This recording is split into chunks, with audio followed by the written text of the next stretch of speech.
Hello guys, আজকে আমরা গিয়েছিলাম ডায়মন্ড হারবার। এমনটা গিয়ে আমাদের সাথে এমন কিছু করতেও পারিনি। বন্ধুরা, আজকে আমি আর আমার বন্ধু ডায়মন্ডে যাওয়ার জন্য বেরিয়ে পড়েছি দুপুরবেলা। না রোদে তাড়াতাড়ি গাড়িটাও নিয়ে নিলাম। আমরা দেখতে পাচ্ছি আমরা এখন ইতি করেই যাব। আমরা ক্যামেরা হাতে করে নিয়ে বেরিয়ে পড়েছি। ভাবুনি যেন আমরা সাইকেল নিয়ে ডায়মন্ডে যাবো। এখন পর চলে এসেছি সংগ্রামপুর। এখানে কি কেউ এসেছো বাপের জন্য?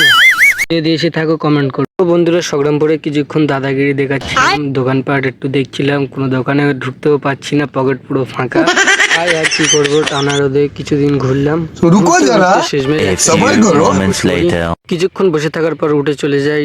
মামা গাড়ি পাঠাচ্ছে কি না দেখছিলাম, দুই দিকে দেখলাম মামা এখনো পাঠাচ্ছে না। তাই আর কি করবো, মনটা ছোট করে চলে গেলাম স্টেশন ছেড়ে। কিছুক্ষণ স্টেশনের বাইরে ঘোরাফেরা করে চলে গেলাম আবার স্টেশনে।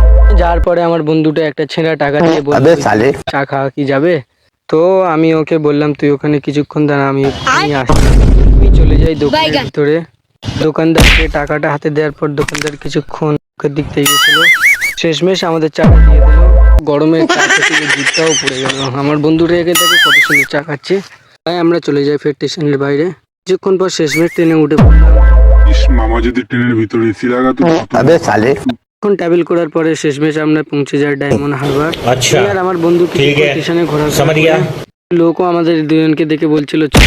তাই আমরা ওদের কোনো কথা কানে না নিয়ে এই পর্যন্ত ব্লগ শেষ করে দিলাম। দেখা হচ্ছে পরের ব্লগে। প্লিজ সবাই লাইক কমেন্ট শেয়ার করে দিও। আমার ইউটিউব চ্যানেল আছে, প্লিজ সাবস্ক্রাইব করে দিও। ইউটিউবে গিয়ে সার্চ করবে আরমান অফিসিয়াল মিনি ব্লগ, আমার আইডি প্রথমেই আসবে, সাবস্ক্রাইব করে দেবে। ওকে বাই বাই, দেখা হচ্ছে পরের ব্লগে। টাটা।